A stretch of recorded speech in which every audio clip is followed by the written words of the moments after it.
Bismillahirrahmanirrahim. Assalamualaikum warahmatullahi wabarakatuh. Selamat pagi, Om Swastiastu, Namo Buddhaya, salam kebajikan, dan salam sehat. Bapak Ibu peserta diklat Kepala Perpustakaan Sekolah Angkatan ke-5 tahun 2022. Senang sekali kita bisa bertemu kembali di ruang Zoom meeting kita pada pagi hari ini untuk melanjutkan kegiatan pembelajaran kita di diklat Kepala Perpustakaan Sekolah.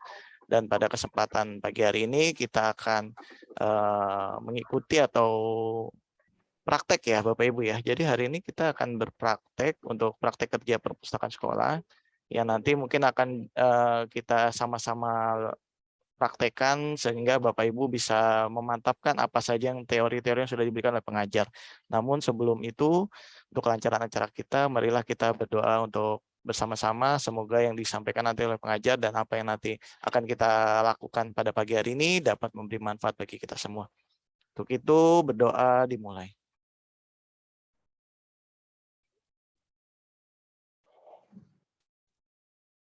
Selesai.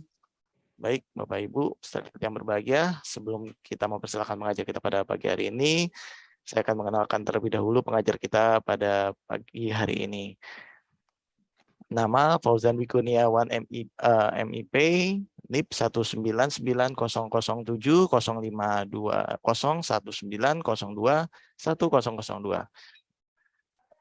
Beliau jabatan penata muda tingkat 1 dan jabatan beliau adalah sebagai widyaswara ahli pertama. Namun selain itu beliau juga adalah berada di tim evaluasi penyelenggaraan diklat. Jadi Bapak Ibu yang berkaitan dengan evaluasi juga beliau menangani hal tersebut ya Bapak Ibu.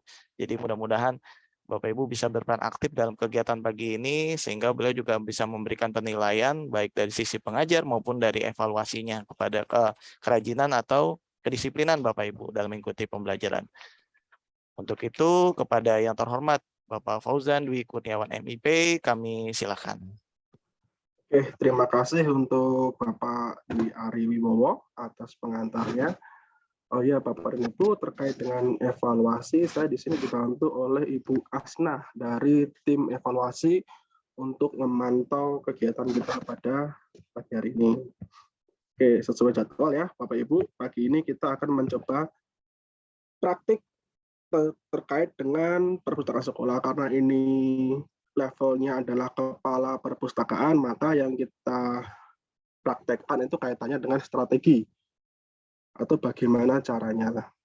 Nah, saya mengambil di sini nanti ada 2 rencananya. Semoga cukup waktunya. Yang pertama itu tentang pengembangan koleksi. Outputnya adalah rencana pengembangan koleksi. Nah, yang kedua tentang literasi informasi. Outputnya adalah Bapak Ibu bisa membedakan, bisa mencari sumber informasi yang valid. Begitu Bapak Ibu, oke? Ya. Kalau oke, coba kita ke kolom chat ya. Sudah siap belum nih kita untuk mulai sambil nunggu teman yang lain? Silakan diketikkan di kolom chat. Siap? Kalau belum siap nggak apa-apa. Belum siap Pak, tunggu beberapa menit lagi gitu. Semua ke kolom chat yuk. Oke.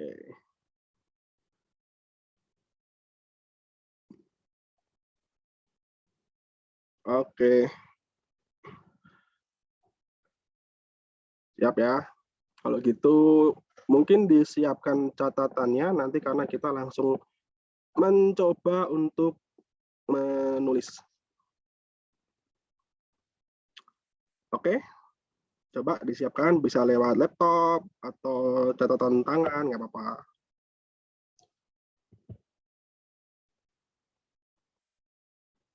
Sudah muncul Bapak Ibu? Sudah. Ya. Oke. 21, tanggal 22 sekarang ya. Mohon maaf, salah tanggal. Nah, yang pertama Ibu perhatikan dulu, coba dilihat di koleksi yang Bapak Ibu miliki, antara jenis dan jumlahnya. Jenisnya ada apa saja, mungkin dicatat dulu. Apa ada buku, terbitan berkala, multimedia. Kalau tidak ada, ya nggak apa-apa, dicoret aja. Kemudian jumlah koleksi. Nah, ini perlu Bapak Ibu ya, sebagai kepala perpustakaan sekolah, kita harus mengetahui persis jumlahnya berapa. Nah, yang terkait dengan mata pelajaran berapa, panduan guru berapa, nanya pengayaan berapa. Ini pengantar saja ya. Nah, tambahan kalau untuk pengembangan koleksi Bapak Ibu untuk 1000 judul itu 10% per tahun, apakah sudah terlaksana atau belum, 1.500 8%, 2.000 judul 6%. Nah, kita masuk ke tahapan ya Bapak Ibu ya. Nah, yang pertama Bapak Ibu, yuk disiapkan yuk tentang siapa yang menggunakan koleksi kita. Coba dituliskan. Siapa Bapak Ibu yang menggunakan koleksi kita, siapa di perpustakaan kita. Kita analisis dulu komunitasnya supaya tahu mengembangkannya kemana. Sudah?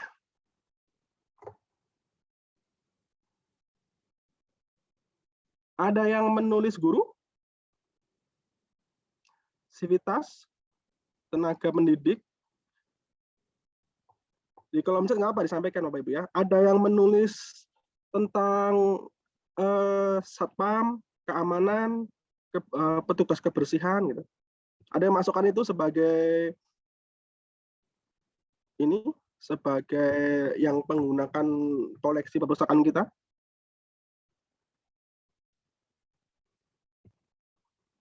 Seluruh warga. Nah, ada yang ini guru, siswa. Jadi Bapak Ibu belum menentukan siapa yang menggunakan koleksi kita supaya kita tahu. Misal kalau perpustakaan memiliki kebijakan yang menjadi anggota perpustakaan hanya siswa, mungkin ada siswa dan guru, ada seluruh warga sekolah, karyawan dan sebagainya, boleh. Nah, kalau Bapak Ibu sudah mengetahui atau memiliki catatan terkait dengan siapa yang menggunakan koleksi, maka kita perlu mencari tahu minat dalam memanfaatkan koleksinya. Atau koleksi kita paling banyak dimanfaatkan dalam subjeknya apa? Selain di buku pelajaran gitu.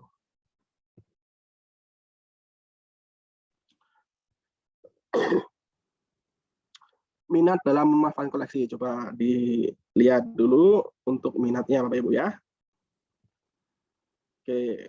Kenapa kita perlu mengetahui minatnya? Nah, ini juga terkait dengan pengembangan koleksinya. Jadi gini Bapak Ibu, dalam mengembangkan koleksi atau membuat kebijakan terkait apapun ya, tidak hanya pengembangan koleksi, terkait perpustakaan, kita sebagai kepala perpustakaan tidak boleh berasumsi. Dalam artian, kita hanya memperkirakan, sepertinya ini cocok, ini tidak cocok, ini baik, ini tidak baik. Kita perlu data pelengkap. Itu salah satunya adalah tadi sudah tahu yang menggunakan, kemudian sudah tahu minatnya, minat target kita, minat pengguna koleksi kita tuh seperti apa. Nah, Bapak Ibu, mungkin setelah ini nanti Bapak Ibu bisa mencari apa yang diinginkan dari perpustakaan. Nah, ini juga tidak boleh kita menebak-nebak. Oh, mereka inginnya koleksi yang banyak, mereka inginnya koneksi internet yang cepat, ruangan yang luas, tempat yang bersih, dan seterusnya. Itu harus berdasarkan data Bapak Ibu ya. Supaya apa? Supaya ketika nanti ada pertanggungjawaban atau pertanyaan, kita bisa menjawab dengan meyakinkan. Salah satu yang bisa meyakinkan apa? Data Bapak Ibu. Untuk sekarang, salah satu hal yang paling menguatkan adalah data. Ketika kita mengatakan perpustakaan saya butuh tambahan ruangan, loh kenapa? Menurut data gitu. Jangan menurut pengamatan saya, menurut saya gitu, nggak boleh. Menurut data yang kita kumpulkan gitu kan. Pengguna kita sekian, minatnya begini. Mereka tuh menginginkan perpustakaan yang seperti apa gitu kan. Nah, Bapak Ibu perlu mengetahui itu. Nanti setelah ini mungkin bisa tuh Bapak Ibu mencari-cari ya. Yang dicatat dulu apa yang diinginkan. Nah, Setelah Bapak Ibu mengetahui apa yang diinginkan, yang penting juga adalah dinamika. Dinamika pengguna koleksi kita. Masing-masing tingkatan sekolah tentu berbeda ya dinamikanya. SD, SMP, SMA, mayoritas pemustaka kita memang adalah siswa. Namun jangan dilupakan juga yang lainnya, seperti guru, laboran, tenaga kependidikan, kemudian security, dan sebagainya. Dinamikanya bagaimana? Mereka itu menggunakan perpustakaan seperti apa? Sukanya apa? Nanti Bapak dan Ibu bisa mengetahui mau membuat program apa. Jadi meskipun kita hari ini prakteknya tentang pengembangan koleksi, namun dari hasil analisis komunitas ini nanti Bapak Ibu dapat mengetahui apa yang akan dilakukan dan sebaiknya dilakukan. Misal, oh minat bacanya kurang, sukanya nongkrong. Nah, mungkin kita bisa mencari cara untuk bagaimana tempat nongkrongan itu bisa memancing orang untuk memanfaatkan perpustakaan. Misal dengan menaruh banner tentang koleksi baru. Karena gini Bapak Ibu, individu itu sifatnya adalah jenuh. Ada titik jenuh di mana dia tidak berfokus kepada satu tempat. Ketika lagi ngobrol sama temennya, hanya nongkrong saja, pasti melihat kanan, kiri, depan, gitu kan. Nah, ketika lihat kanan kirinya hanya tembok, hanya rak, hanya kaca, atau yang lain tanpa ada pancingan apa, ya mereka tidak tertarik apapun gitu. Berbeda ketika kita bisa menempatkan promosi kita di sekitar area-area itu. Makanya dinamika ini diperlukan. Supaya kita tahu target kita, pemustaka kita tuh seperti apa sih dinamikanya. Oh, mereka sukanya ke kantin. Ya bisa juga kita memasang promosi di kantin. Oh, mereka sukanya kebebasan. Nah, kita harus mengetahui itu.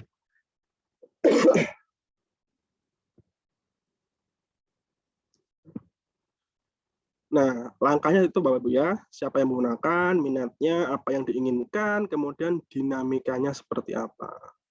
Nah, dari situ kita bisa memprediksikan apa yang akan terjadi. Misal kita udah tahu nih, oh dinamikanya mereka itu sukanya berkumpul, sukanya tidak suka sendirian gitu.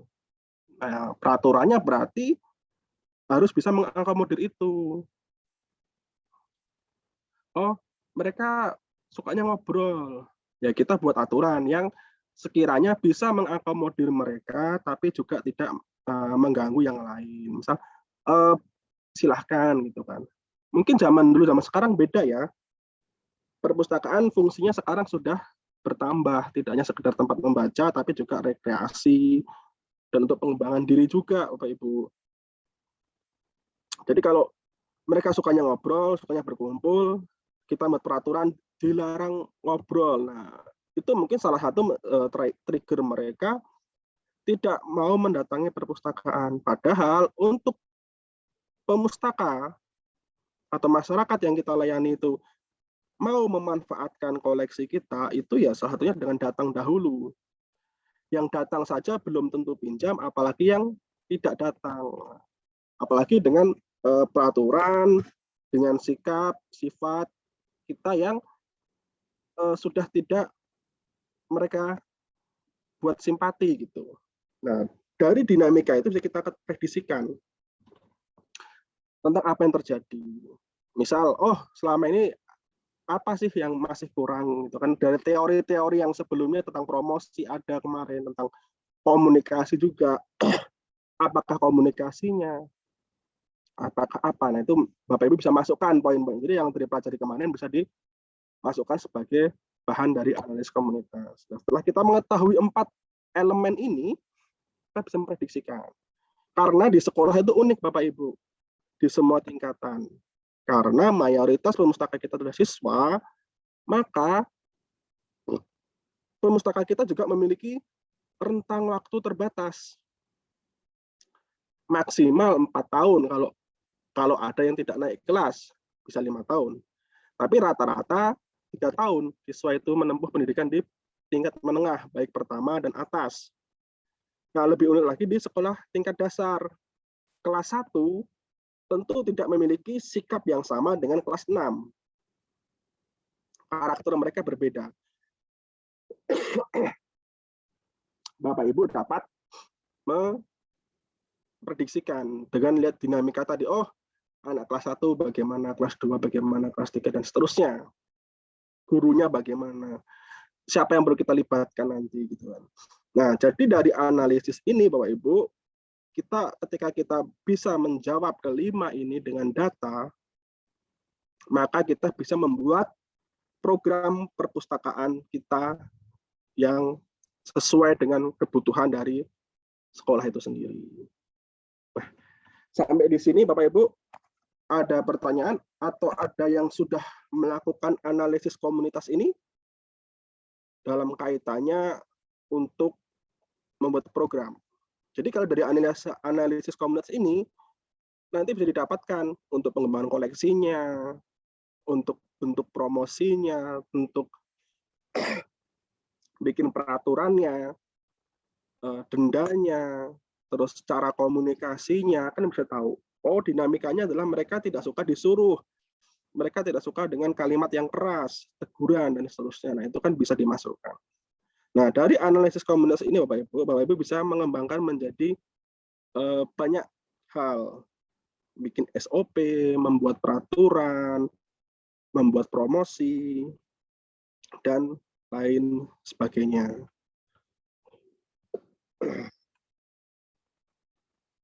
Ada yang pernah menerapkan ini, Bapak Ibu? Mohon izin menjawab. Ya, silakan Bu.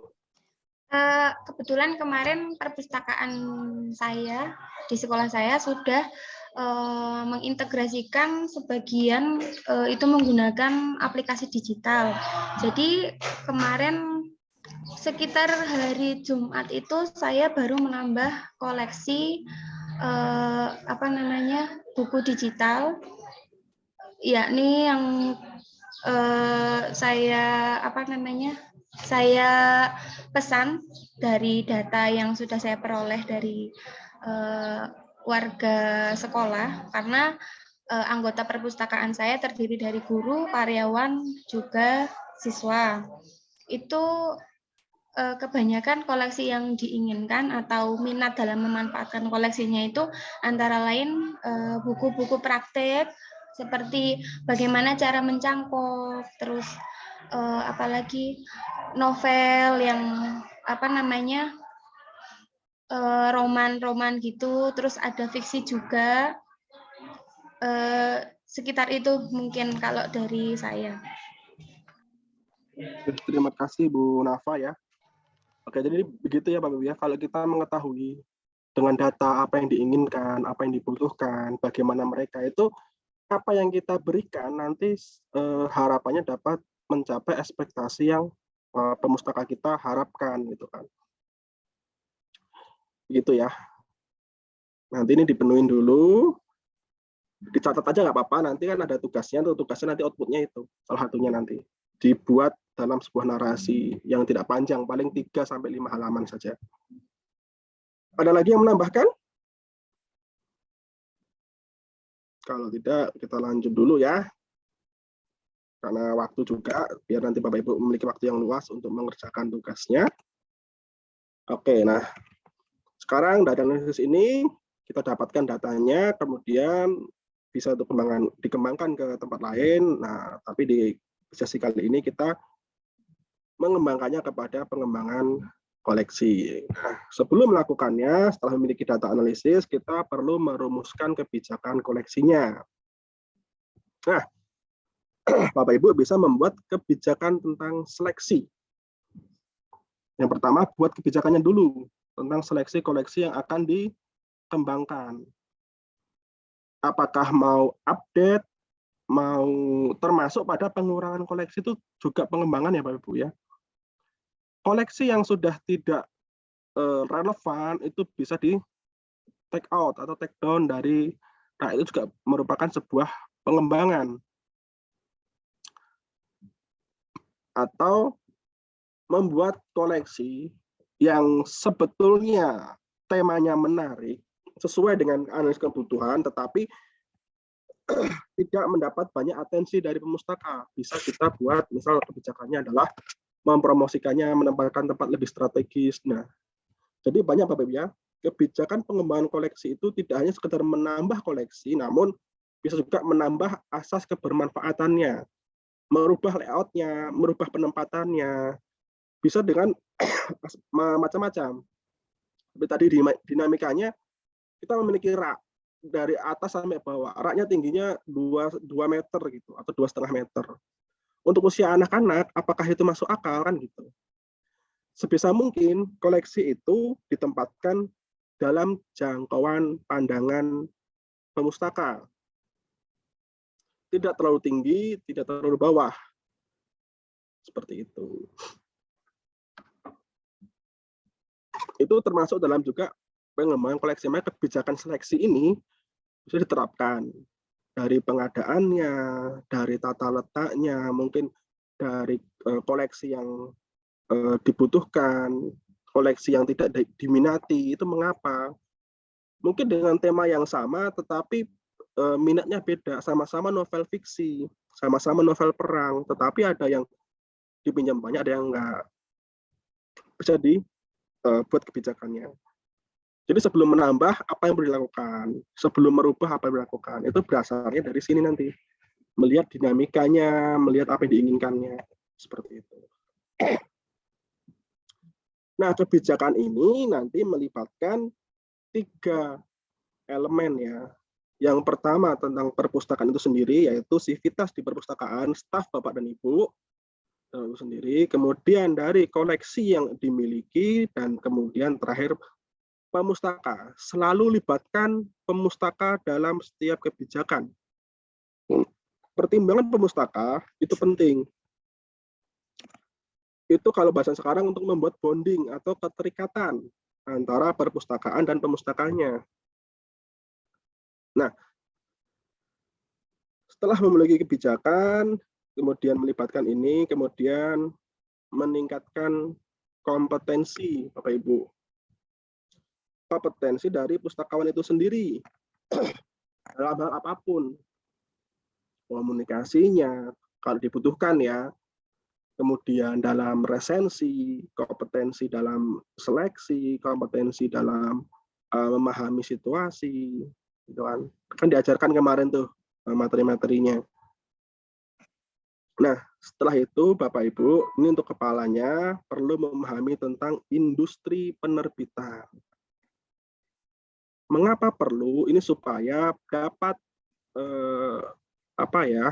mendapatkan koleksi yang tepat. Harus memahami industri penerbitan. Ini kaitannya banyak, termasuk kepada kompromi, lobby, dan seterusnya. Itu kan kita perlu membeli, membandingkan harga, penulis, penerbit, dan seterusnya, kita harus memahami itu. Termasuk juga memahami buku palsu. Memahami lisensi juga di sini nanti.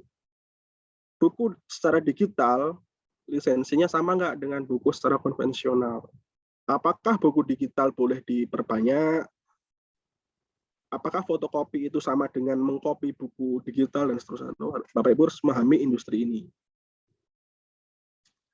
Kemudian Bapak Ibu juga perlu memahami resensi.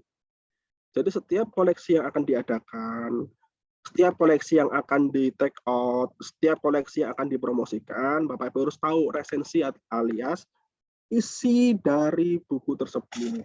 Mengapa buku ini perlu ditampilkan lagi? Mengapa buku ini perlu ditarik dari perpustakaan? Mengapa buku ini perlu ditambahkan di perpustakaan? Nah, itu kita bisa melakukan itu ketika kita memahami isi. Nah, resensi ini bisa dari banyak yang kita dapatkan. Bisa mungkin meminta tolong pihak ketiga atau orang lain, meminta tolong guru untuk tugas resensi di salah satu mata pelajaran ada ya. Kalau di bahasa Indonesia biasanya ada tugas resensi. Dari banyak cara. Bisa mencari di internet tentang resensi buku-buku. Nah, Yang paling penting Bapak Ibu dalam kebijakan koleksi ini adalah independen. Independen itu bukan netral ya, tapi berdiri pada yang seharusnya. Berdiri pada kepentingan bersama. Jadi bukan kepada, oh saya nggak membela kanan, nggak membela kiri. Yang kita bela adalah kepentingan bersama. Apa yang sudah menjadi kebijakan, apa yang menjadi kebutuhan, itu kita jalankan. Itu independen. Kalau netral itu sifat. Kita tidak bilang A jelek, B bagus. Tapi kita berdiri kepada kepentingan bersama. Seperti itu. Nah, Bapak Ibu, karena sebagai kepala perpustakaan harus memahami ini karena dinamikanya lebih luas. Jaringan kita tidak hanya kepada staf. Kalau dulu menjadi staf perpustakaan, ya kita bertanggung jawabnya komunikasi kepada kepala kita. Tapi kalau dari kepala perpustakaan itu dengan banyak pihak, dengan komite, dengan kepala sekolah, dengan guru, itu kan dengan siswa, banyak. Makanya harus memiliki independensi karena semua orang memiliki kepentingan masing-masing. Nah, di mana kita itu bisa mengumpulkan, mengkompromikan kepentingan itu untuk kepentingan bersama. Seperti itu. Nah, sampai di sini Bapak Ibu ada sudah ditulis ya. Oke. Ditulis dulu. Ini kan di materi ada, tinggal dibuka lagi nanti ya. Apa yang dimaksud dengan independen, apa yang diintervensi dan terus. Oke. Nah, ini Bapak Ibu. Setelah itu memiliki kebijakan, nah barulah kita memulai pada proses koleksinya. Sama, tadi tetap mengambilnya kepada analisis komunitas. Identifikasinya diambil dari analisis komunitas tentang koleksi. Kemudian libatkan pustakawan, lembaga induk, dan kemudian kebutuhan pengguna. 3 elemen ini hukumnya wajib dilibatkan. Karena identifikasi ini identifikasi di pustakawannya. Apakah pustakawan kita atau staf yang kita miliki atau kemampuan perpustakaan yang di hal ini diwakilkan oleh pustakawan itu sudah mampu untuk membuat kebijakan, untuk secara kompetensinya sudah mampu dalam pengadaan. Nah, kemudian lembaga induk, kenapa perlu? Karena kalau sudah menjadi kepala perpustakaan tentu ini kaitannya dengan banyak hal, misalnya kebijakan tentang anggaran, tentang peraturan dan sebagainya, kita harus tahu. Kita kan dengan lain ya, dengan tempat lain gitu, maksudnya di situ ada kebutuhan sekolah yang lain juga yang perlu dipenuhi. Maka lembaga induk perlu dilibatkan dalam pengembangan koleksi kita. Jadi kita bisa memahami, oh misal kita rencana kita mengadakan 1000, setelah melihat fakta lapangan, setelah mengetahui kebutuhan sekolah, kita meredus, oh jadi 500 dulu nggak apa-apa. Nah, itulah fungsinya melibatkan lembaga induk. Supaya kita mengetahui dinamika yang terjadi. Kan seperti itu. Kalau dibilang penting, pasti semua mengatakan penting. Kepala TU mengatakan anggaran yang dia minta penting. Laboran juga mengatakan ini penting ini pengadaan alat laboratorium. Guru juga mengatakan pengadaan buku ini penting juga gitu kan. Nah, dari berbagai kepentingan itu kita bisa mengetahui. Nah, itulah fungsinya kepala perpustakaan itu mencukupi kebutuhan perpustakaan dan juga bisa berkompromi dengan rekan sejawatnya. Karena kebutuhan sekolah itu banyak, tidak hanya sekedar perpustakaan. Nah, itu perlu kita pahami sebagai kepala, tapi sebagai staf tentu inginnya kebutuhan perpustakaan dipenuhi semuanya, tapi sebagai kepala kita harus mengerti kebutuhan sekolah tidak hanya perpustakaan. Kalau mengatakan perpustakaan penting, percaya juga bahwa bidang-bidang lain di luar perpustakaan juga mengatakan itu juga nggak kalah penting. Gitu. Nah, itu perlu kita pahami, Bapak Ibu. Ketika kita tentang ngapain, pengadaan mikroskop kan sudah ada. Nanti juga yang pihak laboran juga akan mengatakan, ngapain ngadain buku, kan buku sudah ada. Nah, kita nggak bisa seperti itu, Bapak Ibu ya. Kita tahu dulu. Makanya kita melibatkan lembaga induk. Lembaga induk di sini fungsinya seperti itu. Jadi kita tahu, kita nggak bisa mengatakan kita yang paling membutuhkan. Yuk kita sama-sama membutuhkan, mana nih yang bisa diadakan prioritasnya. Maka dari itu nanti akan muncullah skala prioritas. Seperti itu. Jadi jangan kalau menjadi kepala perpustakaan, kita tidak boleh mengatakan kegiatan Anda itu tidak penting, kegiatan saya penting. Karena mereka juga akan mengatakan yang sama. Kegiatan perpustakaan nggak penting, kegiatan saya yang penting. Kan gitu. Kalau kita sudah punya mindset perpustakaan harus A, B, C, maka kita juga harus berpikiran sama. Relasi kita juga akan mengatakan kegiatan saya harus ABC juga kan gitu. Tetapi semua itu terbatas pada anggaran, pada tenaga SDM-nya, pada banyak hal. Maka dari itu Bapak Ibu melibatkan lembaga induknya. Tulis di sini lembaga induk mana yang terlibat. Komite, misal perwakilan guru, TU, laboran, yang ada yang akan dilibatkan dalam pengembangan koleksi supaya mereka tahu kebutuhan kita itu juga perlu diadakan. Bapak Ibu perlu mengadakan, gitu kan. Teman-teman perlu mengadakan, saya juga perlu mengadakan, gitu. Jangan sampai muncul sebuah pengadaan tanpa yang lain tahu. Itu akan menjadi persoalan lagi. Itulah dinamika dalam menjadi pemimpin. Kita harus mengayomi yang di bawah, kita juga harus menjaga hubungan baik kita dengan pihak lain. Seperti itu kalau level kepala. Jadi ketika membuat proses koleksi ini, libatkanlah lembaga induk. Unsur dari seluruh sivitas tadi, masukkan. Kita jangan sampai ada omongan juga, wah perpustakaan disupport terus nih.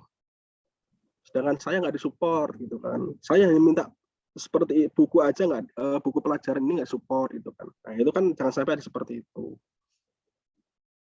Nah yang paling penting juga yang ketiga itu kebutuhan pengguna. Masukkanlah ke dalam rencana pengembangan itu.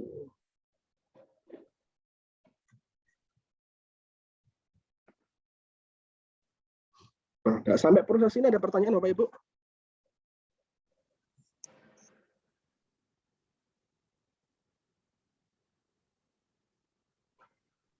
Oke, lanjut. Oke. Kita lanjut. Pak, saya mau tanya, Pak. Ya, silakan, Bu. Ya, terima kasih. Assalamualaikum warahmatullahi wabarakatuh. Pak, berkenaan dengan koleksi.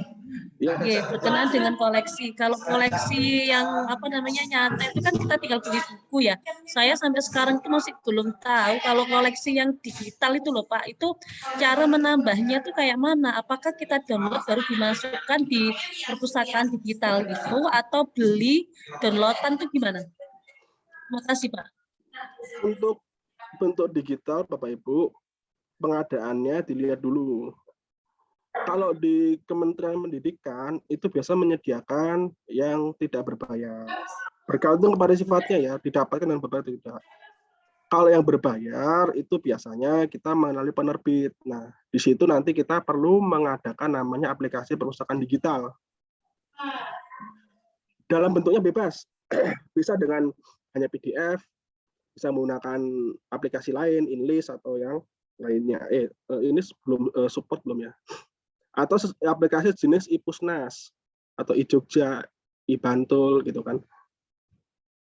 Yang jelas untuk ada media penampangnya. Minimal ada satu buah komputer, misal disediakan komputer untuk koleksi digital. Seperti itu, Bu. Pengadaannya itu sama. Jika pembelian, itu membelinya kepada siapa? Ke penerbit langsung, kepada agen, atau kepada siapa. Sama juga ketika Bapak Ibu mengadakan tentang database online. Pengadaannya melalui apa? Kerjasama, melalui pembelian murni, beli putus, itu nanti ada perjanjian di situ. Maka dari itu memahami industri penerbitan di sini. Kita cari tahu dulu koleksi-koleksi apa yang bisa diadakan secara digital. Lihat juga kemampuan dari siswanya. Apakah siswa bisa mengakses koleksi digital itu langsung ke handphone mereka atau ke gadget mereka, komputer mereka, atau mereka harus datang dulu ke perpustakaan. Itu kan nanti masuk ke analisis ini, kebutuhan penggunanya. Nah, ketika mereka harus datang ke perpustakaan, apakah alat yang kita sediakan itu mencukupi untuk kebutuhan digital itu? Karena kan untuk kita perlu juga mempertimbangkan aspek psikologi. Sebagai perpustakaan harus mengetahui, oh nanti kalau saya mengadakan alat baca, misal tablet, apakah mereka akan berebut? Kan itu hal baru ya. Anak-anak itu ketika ada hal baru tentang teknologi, mereka akan berebut. Apakah tidak gitu kan? Nah, pertimbangannya itu. Lalu kebutuhannya, apakah kebutuhannya ini koleksi digital hanya bisa diakses di perpustakaan saja dengan alat yang disediakan perpustakaan, misalnya komputer, tablet, dengan sistem yang tersedia, gitu kan? Atau bisa diakses online, yang penting login dengan anggota, bisa diakses di handphone masing-masing. Ketika siswa-siswi kita atau sivitas kita memang sebagian besar memiliki alatnya untuk mengakses itu. Begitu Bu untuk pengadaan digitalnya. Tidak hanya pembeliannya, tapi juga akses untuk mendapatkan koleksi itu oleh pemustaka kita, apakah memungkinkan atau tidak. Kalau untuk pembelian sama, modelnya sama, kita beli, nanti di pembelian itu ada perjanjian biasanya. Apakah ini beli putus, kalaupun beli putus, bolehkah di-copy? Seperti itu. Atau ada aplikasi yang seperti peminjaman, bisa juga dibuat seperti itu. Setelah buku dipinjam secara digital gitu kan, maka mereka akan muncul di handphone si pemustaka, mana handphone. Namun kemudian setelah 3 hari atau 4 hari itu akan hilang dengan sendirinya di gadgetnya. Itu juga bisa. Nah itu dilihat kebutuhannya juga. Seperti itu Bu. Bagaimana Bu Wiwi? Ya Pak, terima kasih Pak. Ya. Nah, ada yang lain? Mau tanya Pak? Silakan Bu. Iya, dari Sriwati Pak. Ya. Untuk pengembangan koleksi, apakah lebih dititik beratkan ke pengadaan? Karena kalau saya lihat di perpustakaan saya ini jujur ada sebenarnya lebih kepada bagaimana caranya mereka tahu bahwa perpustakaan itu punya jenis-jenis buku yang saya lihat itu hanya menghiasi rak. Karena mereka datang, karena mungkin salah satu sebabnya itu karena guru-guru itu hanya memberi tugas berdasarkan buku paket. Sementara buku-buku penunjang yang ada di perpustakaan ini ada banyak sekali yang bagus, yang kayaknya kalau misalkan mereka diarahkan ke situ lebih bervariasi pengetahuannya. Apakah lebih ke pengadaan atau boleh ke bagaimana caranya mereka tahu koleksi-koleksi yang ada di perpustakaan ini. Gitu Pak. Oke, terima kasih Bu Sriwati ya.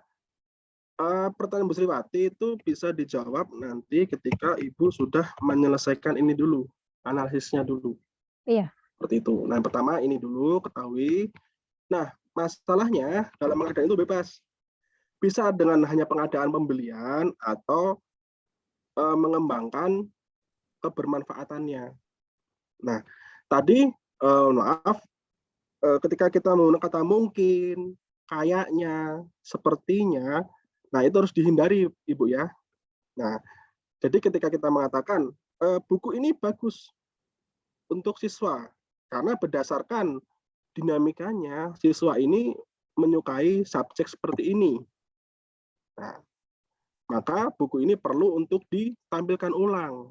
Mungkin dengan tata letaknya yang lebih baik, penempatan yang lebih strategis, dan lain sebagainya. Atau sebaliknya, oh buku ini tidak sesuai dengan keinginannya atau subjek. Kita bicara subjek Bapak Ibu ya, bukan berbicara kepada judul. Karena kalau subjek itu akan luas cakupannya. Dinamikanya seperti apa? Oh, ternyata subjek ini sudah tidak berlaku nih. Maksudnya misal promosi melalui Friendster. Mungkin ada buku tersebut. Subjeknya teknologi nih, tentang marketing. Tapi kok Friendster, apakah Friendster masih ada sekarang kan gitu? Oh tidak, berarti berdetektor. Atau oh ini masih diperlukan keilmuannya gitu kan. Nah, itu nanti dari sini memahami resensi. Jadi setelah tahu dinamikanya, kita tahu resensinya. Oh buku ini memang layak. Atau buku ini, oh jangan adakan dulu deh.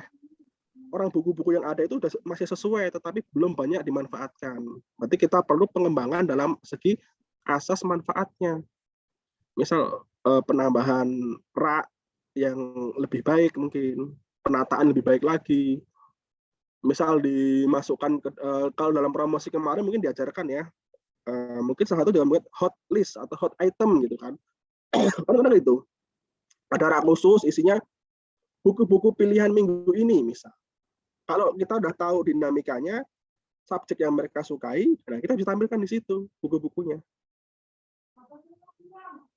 Atau memang bukunya yang ada tidak sesuai dengan dinamikanya subjek ini gitu kan.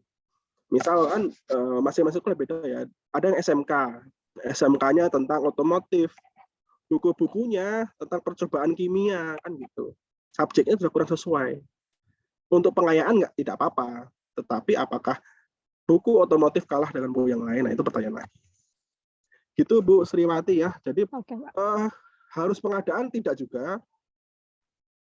Itu bergantung kepada analisisnya tadi, dinamikanya seperti apa. Gitu Bu. Oke. Ya. Ada yang lain? Oke, kita lanjut dulu ya.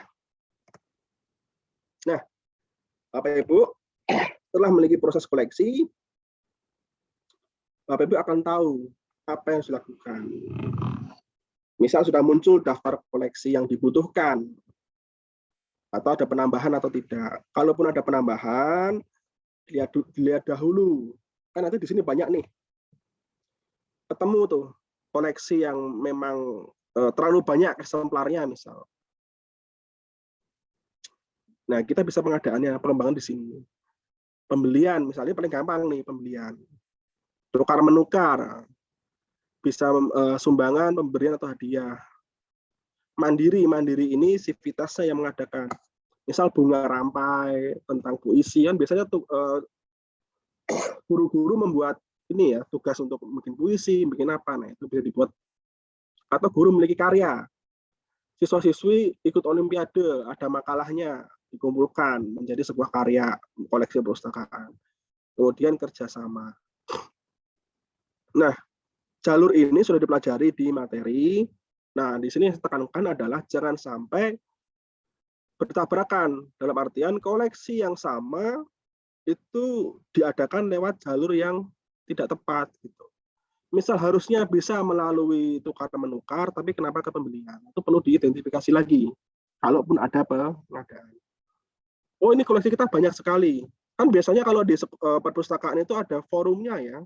Ada forum komunikasi antar perpustakaan. Kalau pikir di SD, SMP, biasanya satu kecamatan itu tidak hanya satu. Itu kan, biasanya itu kan kita buat jaringan. Jaringan antar kepala perpustakaan misal. Untuk mengetahui satu sama lain, oh kamu punya apa, aku punya apa. Nah itu kan nanti bisa di sini. Kemudian kita mencari tahu juga lembaga apa yang bisa kita dalam tanda kutip ajak kerjasama untuk memberikan nanti sumbangan, memberikan hadiah. Gitu kan. Kalau dulu ada BI Corner gitu kan, dan seterusnya. Nah, jalur pengadaan ini perlu kita tentukan dari jumlah bukunya. Seperti itu. Nah, ini Bapak Ibu. Setelah Bapak Ibu mengetahui tentang itu tadi, apa namanya pengadaannya, jalurnya, kemudian ke penyiangan. Nah, mengapa perlu disiangi? itu yaitu penyesuaian koleksi. Seperti itu.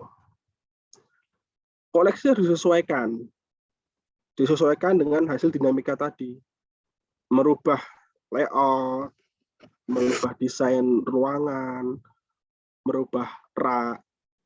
Siapa tahu dibutuhkan adalah rak yang lebih proporsional. Karena rak yang selama ini dimiliki mungkin terlalu tinggi. Jadi buku-buku yang berada di atas itu tidak menjadi jangkauan anak-anak.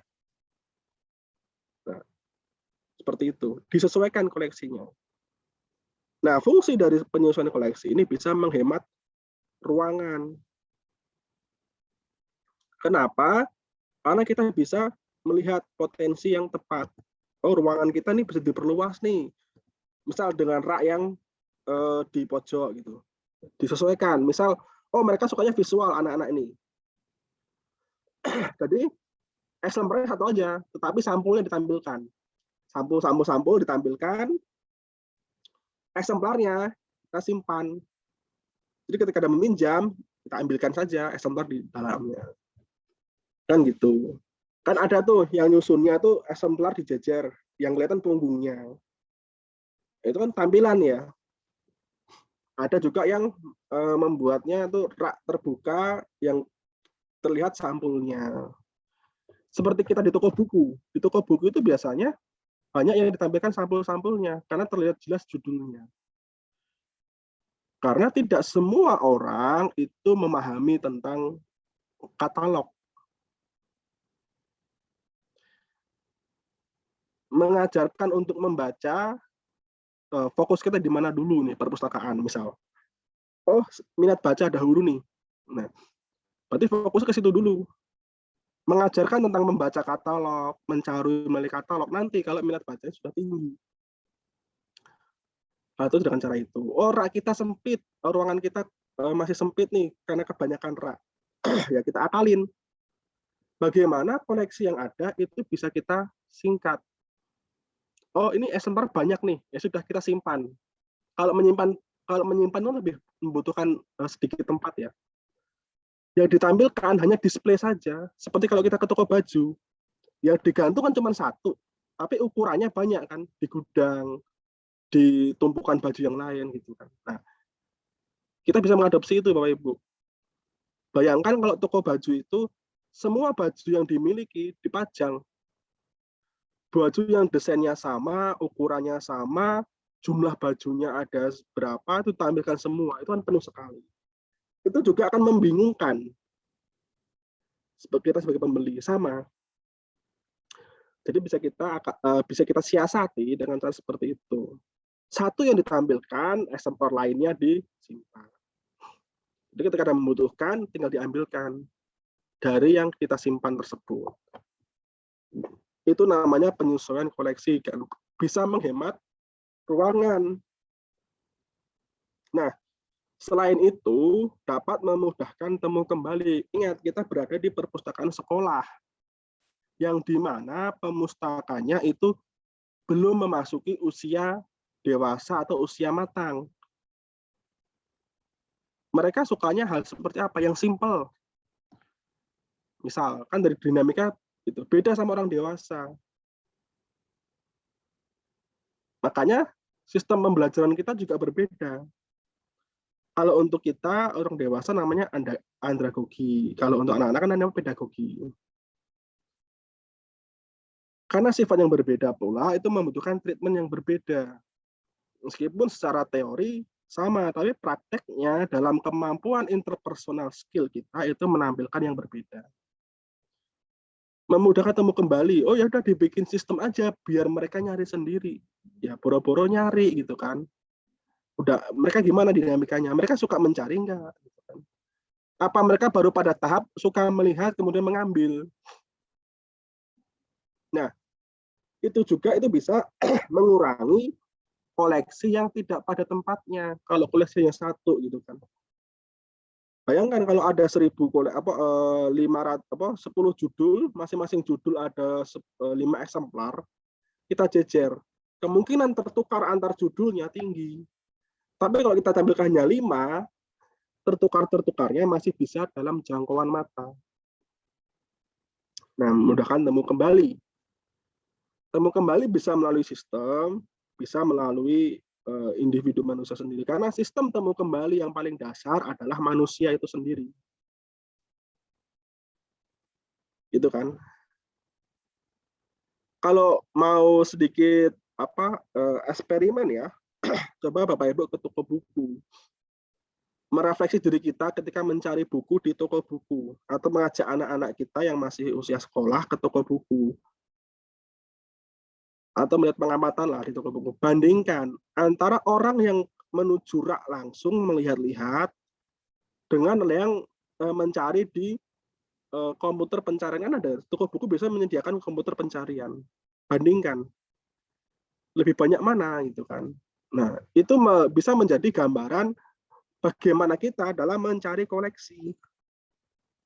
Jadi kita nggak bisa memaksakan sebuah sistem, tapi yang bisa kita lakukan adalah menyesuaikan sistem yang ada dengan kebutuhan yang kita. Nah, kemudian manfaat lainnya dari hal tersebut, menyesuaikan koleksi itu bisa menghemat dana. Mengapa demikian? Karena misal harusnya membeli rak baru bisa dialihkan menjadi hal lain karena kita sudah menyusun sedemikian rupa sehingga raknya membutuhkan lebih sedikit. Oh, mau pelebaran ruangan karena raknya berkurang, penambahan ruangan. Nah, yang terakhir, kalaupun jadi mengadakan itu ada ruang koleksi yang baru. Gitu, Bapak Ibu. Nah, sampai di sini ada pertanyaan lagi? Apa cukup jelas? Apa tidak jelas sama sekali?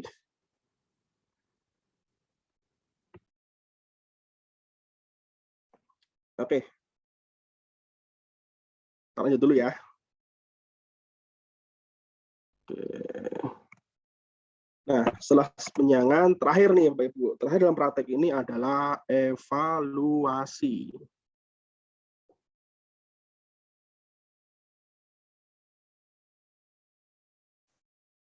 Evaluasi ini yang perlu kita pahami tidak selalu dilakukan di akhir. Evaluasi ini bisa kita lakukan bertahap. Misal pada perencanaan dievaluasi dulu.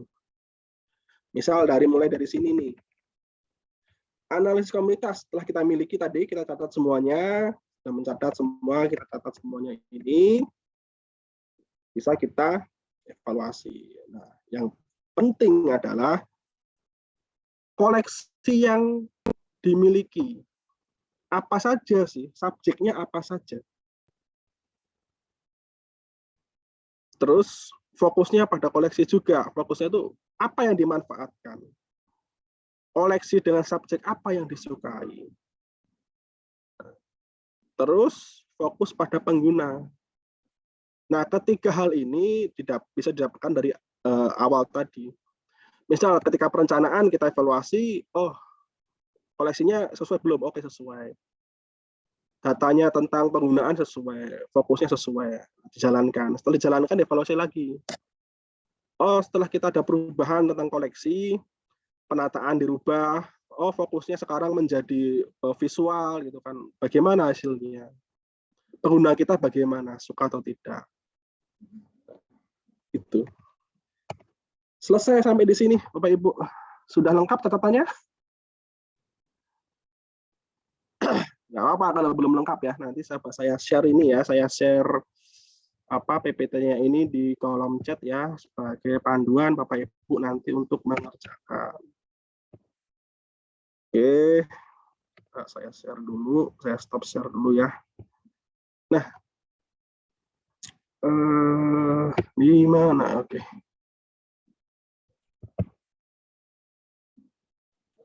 Diklat part 5.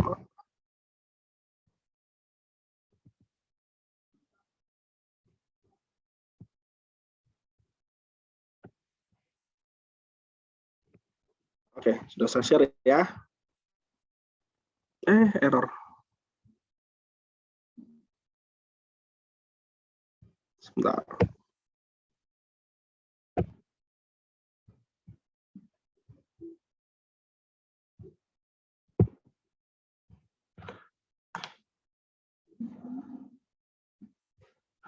Oke, sudah selesai ya. Ada pertanyaan Bapak Ibu? Sebelum masuk ke tugasnya, tadi kan sudah di LDK sudah saya sampaikan ya. Tentang apa namanya kisi-kisi pengembangan koleksi. Jadi tugasnya sifatnya individu Bapak Ibu, karena pengembangan ini bergantung pada perpustakaan masing-masing. Oke, kalau belum ada pertanyaan nih, oke, Bapak Ibu tadi sudah menulis tentang kebutuhannya ya. Nah, sekarang kita ke kisi-kisinya. Nah, Bapak Ibu, pendahuluannya berisikan, ini contoh ya. Tidak harus sama persis. Disesuaikan dengan kebutuhan Bapak dan Ibu. Yang pasti tadi mengacu kepada apa yang telah Bapak Ibu coret-coret di awal tadi. Pendahuluan. Latar belakang pengembangannya apa? Mau pengadaan, mau penyesuaian koleksi. Misal tadi dari semua tuh belum ada nih yang dilakukan. Yang pertama berarti identifikasi aja dulu. Belakangnya, untuk mengetahui kebutuhan koleksi maka perlu dilakukan A, B, C, D, E gitu kan. Tadi. Jadi perlu melakukan yang ada di analisis tadi. Tujuannya apa? Supaya mengetahui kebutuhan koleksinya. Nah, mengapa perlu diadakan? Ya kan belum tahu nih, ya dikosongin kalau memang tidak ada gitu kan. Kalau kita belum memiliki sama sekali. Makanya kuncinya mengacu pada analisis kebutuhan pemustaka. Jadi disesuaikan dengan kondisi real di lapangan Bapak Ibu ya. Yang ingin saya nilai di sini adalah, sebentar.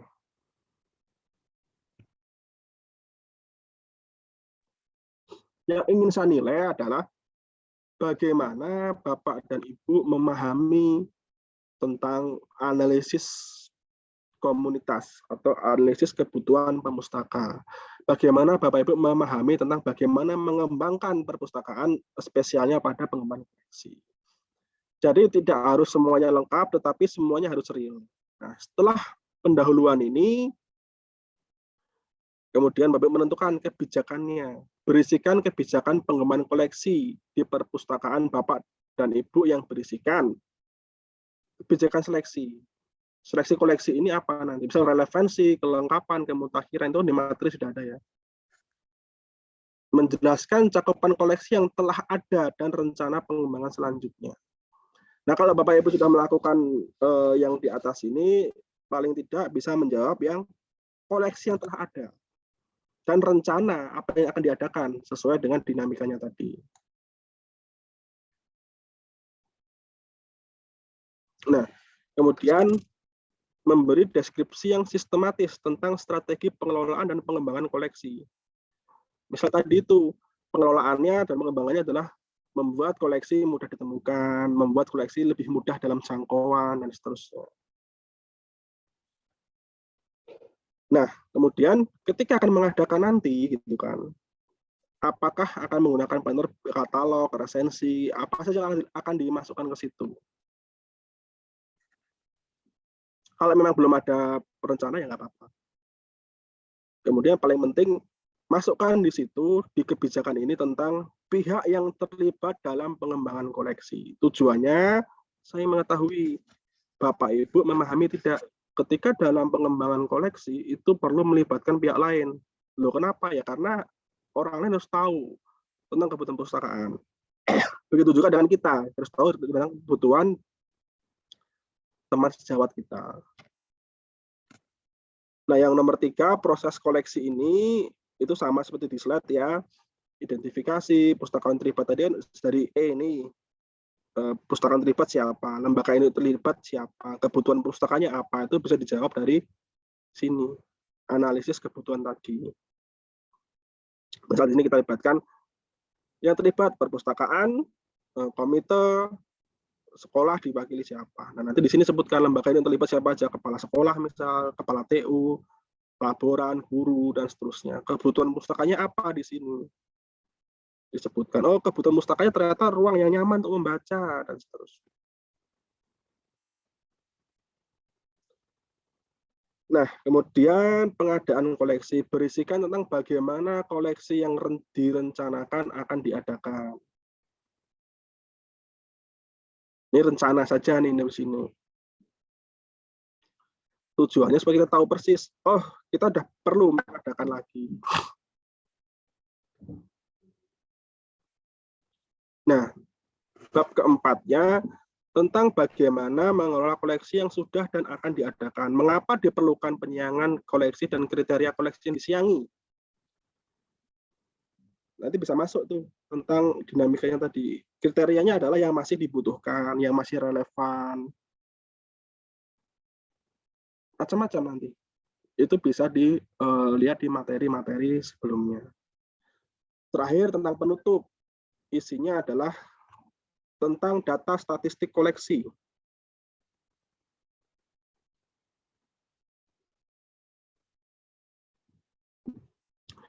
Begitu Bapak Ibu ya. Pendapat pustaka, standar penangkapan perpustakaan dalam pengadaan, keadaan koleksi, asas manfaat koleksi. Dijelaskan saja sesuai dengan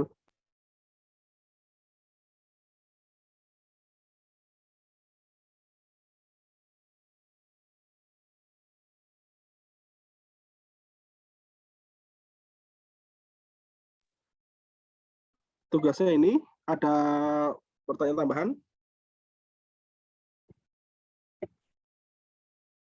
Sebelumnya stop share dan kita masuk sedikit ke literasi informasi. Habis itu Bapak Ibu tugas. Ada pertanyaan di sini?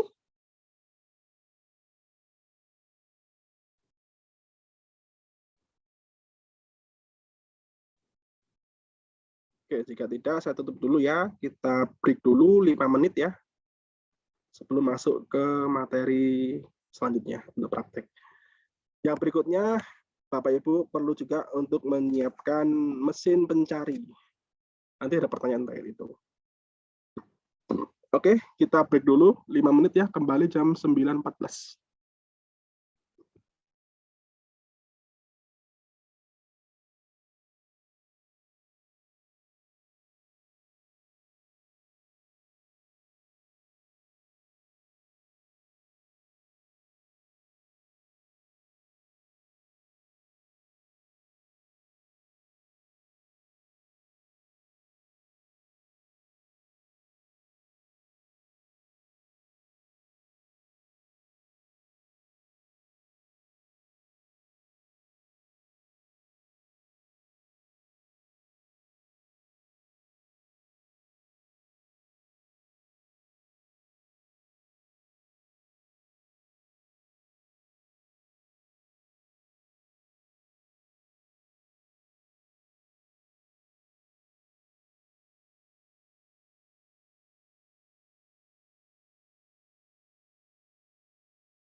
Oke, Bapak Ibu kembali lagi ya. Kita akan mencoba bersama-sama praktik literasi informasi. Mengapa ini saya rasa perlu? Karena tugas kita satunya adalah mengajarkan tentang literasi informasi, tentang bagaimana memastikan informasi yang beredar itu benar atau tidak, akurat atau tidak. Karena sekarang zamannya adalah kecepatan informasi. Kalau informasi berbicara kecepatan itu selalu ada perbandingan lurusnya ya. Kecepatan itu berbanding terbalik justru dengan keakuratan.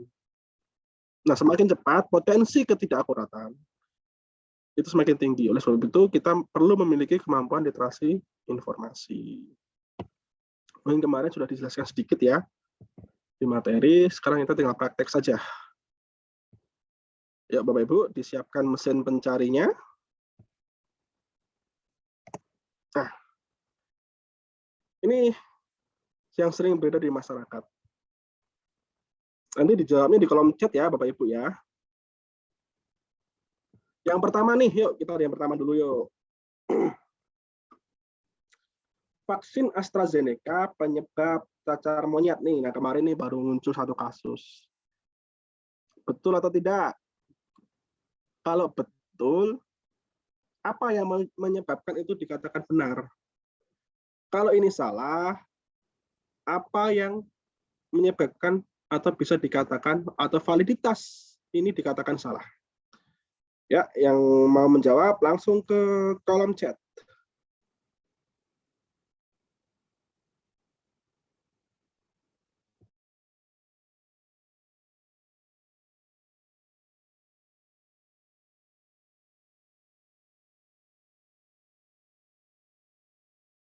Mengapa bisa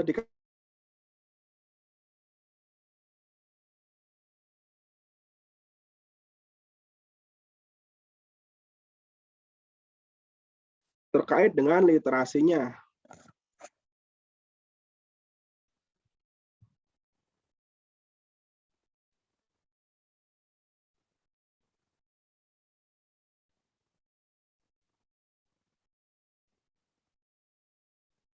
Nah, jadi begitu Bapak Ibu ya. Ketika mendapat informasi, kita harus mencari tahu kevalitannya. Nah, info yang didapat dari mana gitu kan. Ketika mengatakan info yang saya dapatkan itu benar, itu divalidasi oleh apa? Kalau info yang dikatakan ini salah, itu berasal dari mana? Informasi penguatnya apa kan gitu. Jadi dalam menyikapi informasi, kita tidak boleh berasumsi kalau itu di luar dari bidang keahlian kita. Nah, misalnya dia menyampaikan dari farmasi UGM ACID, berarti lembaga resmi ACID. Ada covid.go, berarti milik pemerintah gitu kan. Ini ada covid.go.id juga. Nah, gitu Bapak Ibu ya. Itu perlu kita ajarkan kepada siswa-siswi kita. Bagaimana untuk memilah informasi yang benar. Karena informasi yang beredar di masyarakat itu sangat bervariasi pada akhirnya. Gitu. Nah, ya, yang pertama sudah menemukan jawabannya, yang kedua sama nih, masih kasusnya sama, mencari kevalidan atau validitas dari sebuah informasi. Vaksin booster memicu HIV. Ini kan dua kasus yang menjadi keresahan masyarakat.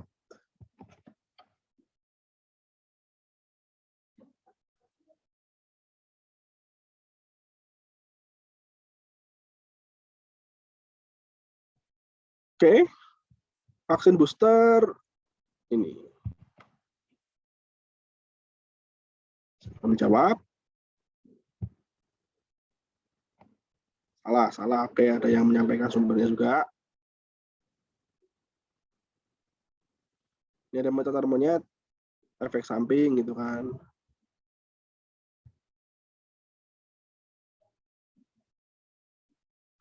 Nah, Bapak Ibu, info-info seperti ini itu bisa meresahkan, apalagi di usia-usia yang pada usia yang emosionalnya belum stabil.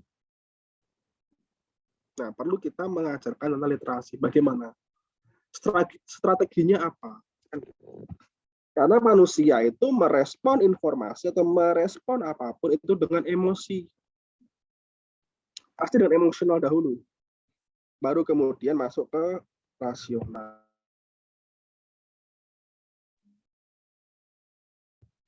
Oke. Nah, pertanyaan 1-2 ini, Bapak Ibu, sama. Ini adalah keresahan masyarakat. Nah, sekarang masuk ke contoh yang ketiga. Ini lebih kepada mitos. Banyak mitos kan yang beredar di masyarakat. Salah satunya ini, cepat, belum 5 menit. Gitu kan.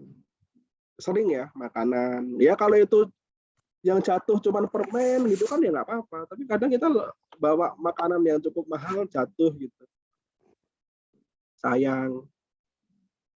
Nah, ini kan mitos sama seperti yang lain. Nggak boleh ke pantai pakai baju hijau. Terus jangan nunjuk di kuburan. Itu kan mitos sebenarnya. Apakah terbukti atau tidak, itu kan perlu pendalaman ilmiah lebih lanjut. Tetapi kita sebagai individu yang bekerja di bidang informasi tentu harus mengetahuinya.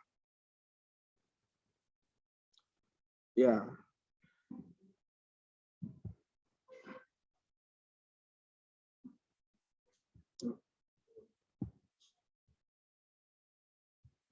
Ini kan awalnya dari sebuah iklan, Bapak Ibu ya. Sebuah iklan yang ingin menunjukkan bahwa lantai yang dipel dengan cairan itu steril gitu kan. Nah itu, apa yang masuk ke pemikiran kita itu belum tentu apa yang sesuai dengan yang diinginkan si pembuat iklan. Kita tahu persis itu penggambaran. Tetapi banyak orang yang mempercayainya juga, gitu kan.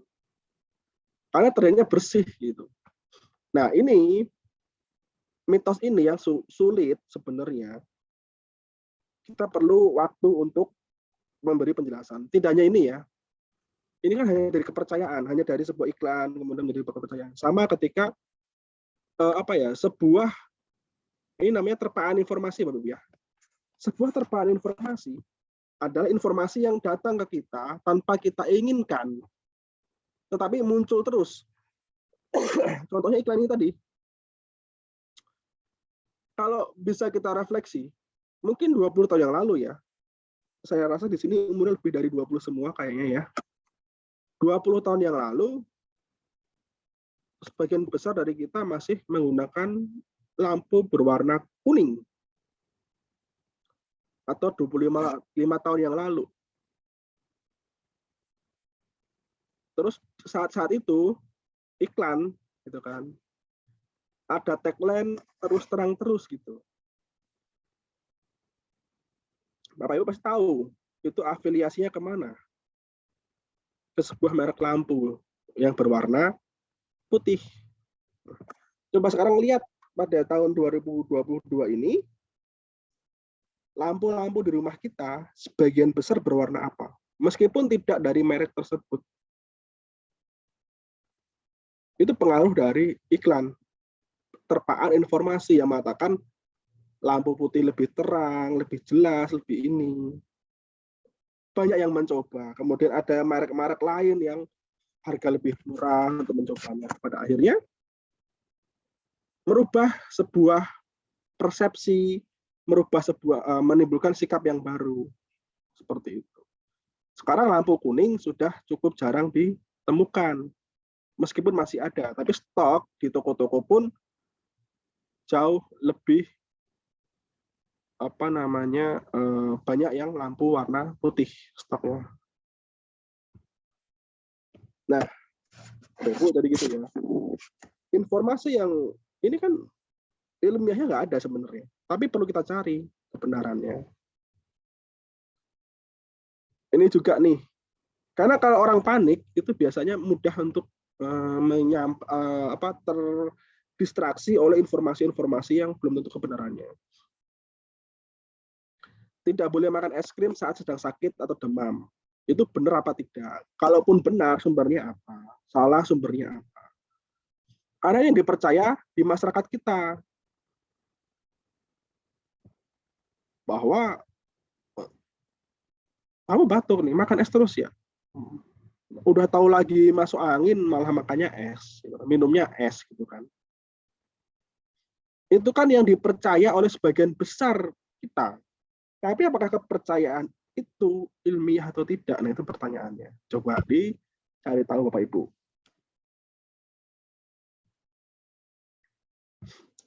Karena gini, kenapa kalau memang demam itu dilarang minum es, kita dikompres dengan air es.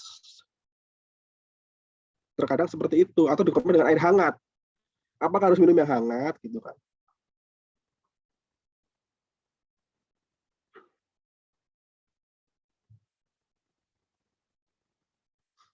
Oke. Nah, terakhir Bapak Ibu. Terakhir ya. Ini juga banyak terjadi di masyarakat kita. Tentang sertifikasi halal melalui sihalal.com. Apakah itu resmi? Jadi Bapak Ibu, sihalal ini memang sebuah aplikasi resmi. Tetapi apakah situsnya sihalal.com? Nah, itu jadi pertanyaan. Itu.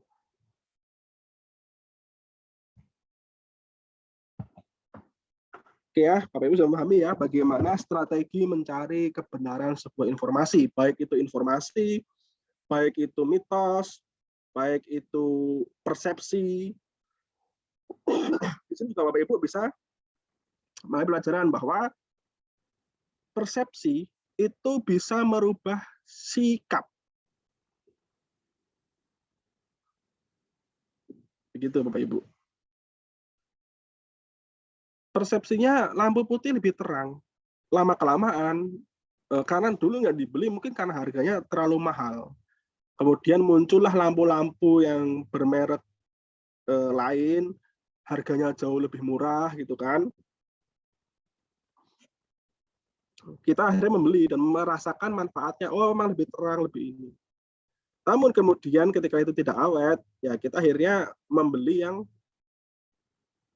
selevel dengan merek itu, harganya juga tidak murah juga dibanding lampu kuning. Tetapi karena kita sudah merasakan manfaatnya, sudah terkena persepsinya, maka oh nggak apa-apa nih, bisa setahun kok, bisa 2 tahun kok dipakainya gitu, mahal dikit nggak apa-apa gitu kan. Itulah yang namanya persepsi, itu merubah sikap. Itu perlu kehati-hatian. Itu disebabkan oleh terpaan informasi. Nah, itu juga yang perlu kita lakukan di perpustakaan, Bapak Ibu. Apa yang disukai oleh anak-anak, siswa-siswi, sivitas? Tempat mana yang mereka suka berkumpul? Kita bisa letakkan informasi-informasi di situ. Misal tentang buku baru, tentang tips dan trik gitu kan. Seperti itu. Oke ya, karena waktu, bentar lagi, ini nanti saja. Oke, nah ini usia sekolah nih paling sering ya. Jadi gini Bapak Ibu, tentang lowongan kerja palsu. Nah ini bisa kita jadikan sebagai alat penarik minat ke perpustakaan. Kita bisa membuat artikel atau tips dan trik menghindari lowongan palsu ditampilkan bukan di sekitar perpustakaan, tetapi di sekitar siswa-siswi atau sivitas kita itu beraktivitas. Itu namanya soft selling. Bagaimana memberitahukan keberadaan kita, tetapi dengan cara yang lebih halus. Tuh. Bisa dilihat Bapak Ibu, apakah asli yang Antam dan Sampurna ini?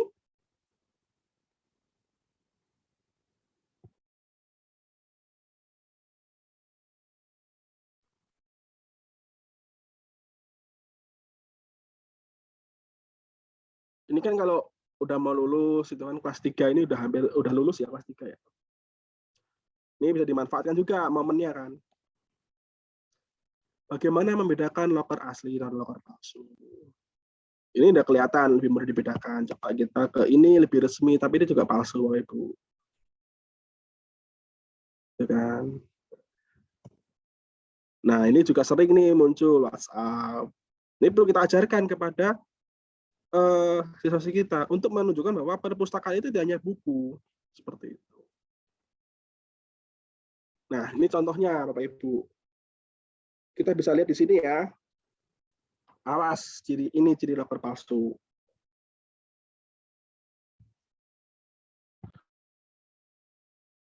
Nah, itu kan. Konten utamanya adalah ini. Tapi dari sini kita bisa menempelkan nama kita di sini misal. Tempelkan di mana. Kemudian slide berikutnya ada ini. Waspada penipuan loker. Kamu pernah nggak sih pas lamar kerja disuruh upload KTP? Ini kan tips dan trik dengan bahasa anak muda. Tapi kalau kita membuatnya hati-hati, loker palsu, itu orang nggak tertarik. Tapi kamu pernah nggak? Jadi kita mengajak mereka untuk berbicara dengan poster yang kita miliki.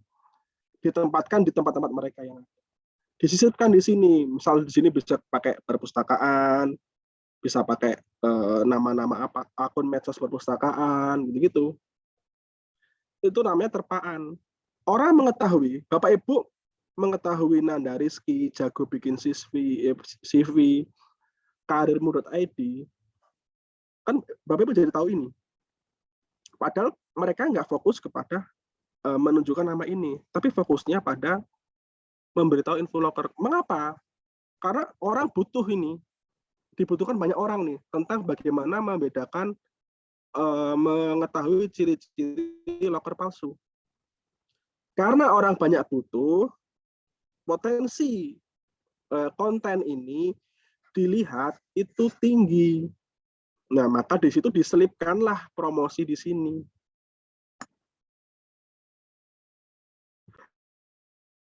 Seperti itu.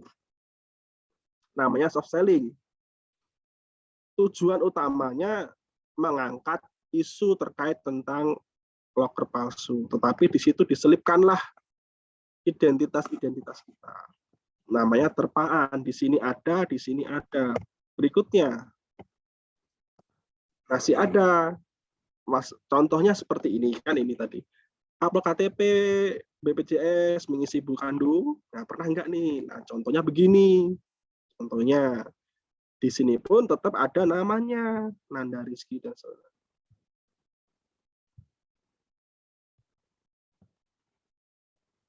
Dari ketiga ini, minimal ya 3 ini, 4. Ada 4 nih. Apa yang tidak berubah? Isi konten berubah.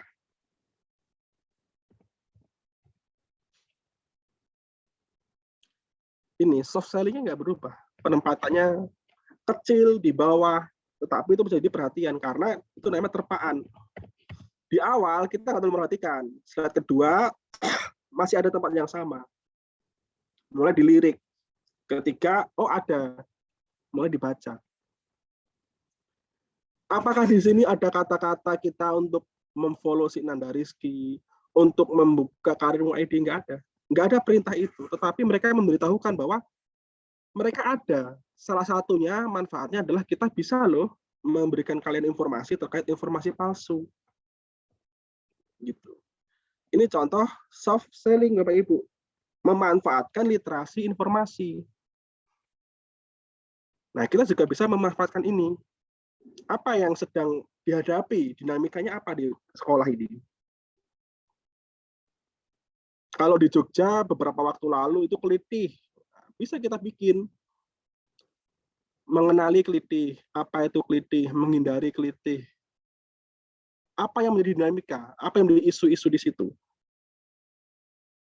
Untuk menunjukkan bahwa perpustakaan itu memperhatikan kamu gitu loh. Kita tuh perhatian loh sama kalian gitu kan. Seperti itu. Jadi setidaknya sivitas kita mengetahui kita memiliki apa saja sih. Kita nggak ngomongin buku saja loh gitu kan. Seperti itu. Salah satu contoh menariknya untuk diketahui keberadaannya, manfaatnya. Oh, ternyata perpustakaan itu ada ya. Ternyata perpustakaan nggak ngomongin tentang buku saja nih, ngomongin yang lain-lain juga. Misal mau mau ujian, itu kan momennya mau ujian, dinamikanya tuh orang bingung. Bikin konten juga, misal seperti ini.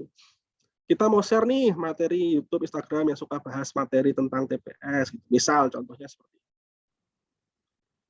IG-nya ini kalau mau lihat gitu kan. Kita memberitahukan informasi-informasi itu. Harapannya perpustakaan diketahui dulu gitu kan. Kalau kita perpustakaan ini belum memiliki citra baik. Membangun sebuah branding itu mahal Bapak Ibu. Tidak murah. Tapi hasilnya adalah mendapat kepercayaan publik. Orang tahu perpustakaan, misal. Tetapi apakah orang mengetahui apa itu perpustakaan? Apakah orang tertarik? Itu berbeda.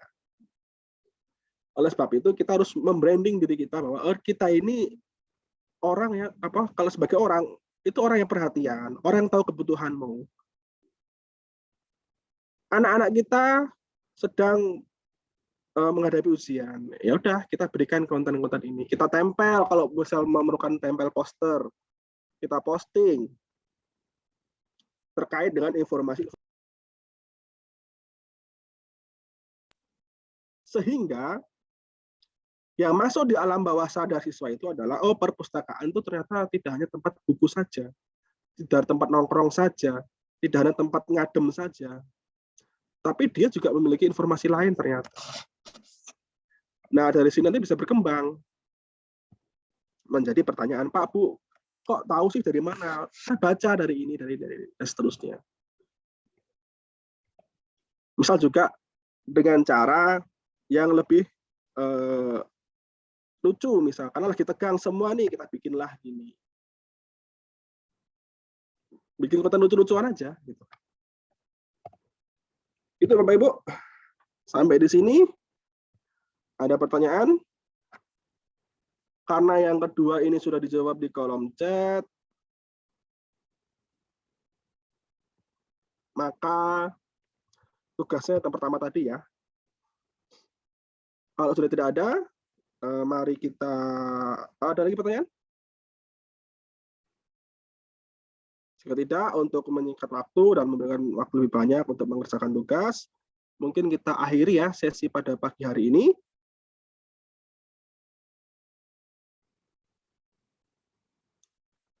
Tidak ada ya? Ada lagi? Pak, izin. Ya, silakan. Untuk kisi-kisi penulisan tadi yang rencana pengembangan koleksi itu maksimal kita membuatnya berapa lembar, terus apakah harus sesuai dengan yang ada di kisi-kisi susunannya? Oke. Maksimal ya Bapak Ibu, maksimal 5 lembar. Nggak usah banyak-banyak. 5 lembar saja, tetapi pada intinya. Terus yang penting adalah sesuai dengan apa yang ada di lapangan.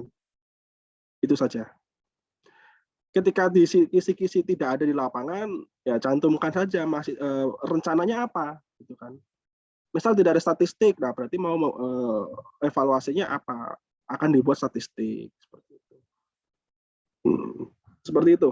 Oke, terima kasih Pak. Sama-sama. Ada lagi? Kalau tadi Pak maksimalnya minimalnya berapa Pak? Minimal selembar juga boleh Bu kalau bisa, nggak apa-apa. Iya Pak. Ya. Oke, Mengapa rencana itu sebisa mungkin tidak banyak lembarnya, tetapi yang penting isinya, substansinya. Karena kita harus memahami bahwa setiap orang memiliki waktu berbeda-beda. Ada orang yang memiliki waktu panjang, ada orang yang memiliki waktu hanya 5 menit, 10 menit. Nah, mengapa dibuat rencana itu dibuat singkat, tetapi jelas, padat, dan langsung pada substansinya, supaya ketika orang membaca itu tidak butuh waktu lama, sudah memiliki gambaran, oh perpustakaan seperti ini. Rencananya jelas, seperti itu tujuannya. Apakah ini bisa dibikin panjang? Bisa. 10 lembar, 20 lembar bisa. Tapi itu nanti bentuknya kajian, bukan rencana. Nah, kajian itu nanti sebagai pendamping dari rencana ini. Ketika kita mengatakan dinamikanya siswa-siswi kita suka koleksi yang sifatnya fiksi ilmiah. Titik di situ. Tetapi kita punya datanya. Data nggak boleh dimasukkan ke situ. Oh, di mana buktinya ini? Ada kajiannya yang lebih panjang lagi. Nah, rencana ini itu dibikin pendek supaya semua orang membacanya itu tidak membutuhkan waktu lama. Tetapi dari sekali baca udah tahu gambarannya. Oh, ternyata perpustakaan memiliki rencana seperti ini. Datanya lengkap. Oke, gitu kan. Itu memudahkan orang untuk memahaminya. Sama seperti kita juga itu kan kalau membaca proposal, membaca sebuah rencana itu kalau berlebar-lebar males. Apa sih kok panjang sekali kan gitu. Nah, minimalnya nggak ada Bapak Ibu, maksimalnya 5. Kalau bisa dalam 1 paragraf ya nggak apa-apa. Saya pernah menemukan Bapak Ibu sebuah tesis dan disertasi itu hanya 30 lembar. Bukan halaman ya, lembar. Iya, 30 halaman juga berarti kalau tesis. Sudah dari pendahuluan sampai kepada kesimpulan. Benar-benar padat dan singkat, apa yang perlu aja. Tapi substantif, harus makin tajam. Jadi gini prinsipnya. Semakin tipis, itu harus semakin substantif. Coba. Gitu Bapak Ibu. Ada lagi?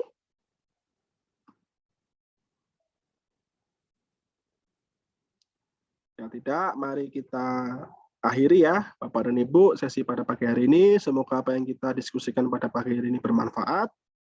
Salam sehat.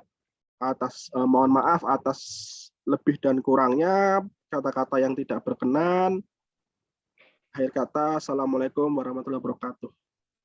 Waalaikumsalam warahmatullahi wabarakatuh. Saya akhiri ya sesi pada pagi hari ini. Terima kasih, sampai jumpa lagi. Terima kasih, Pak.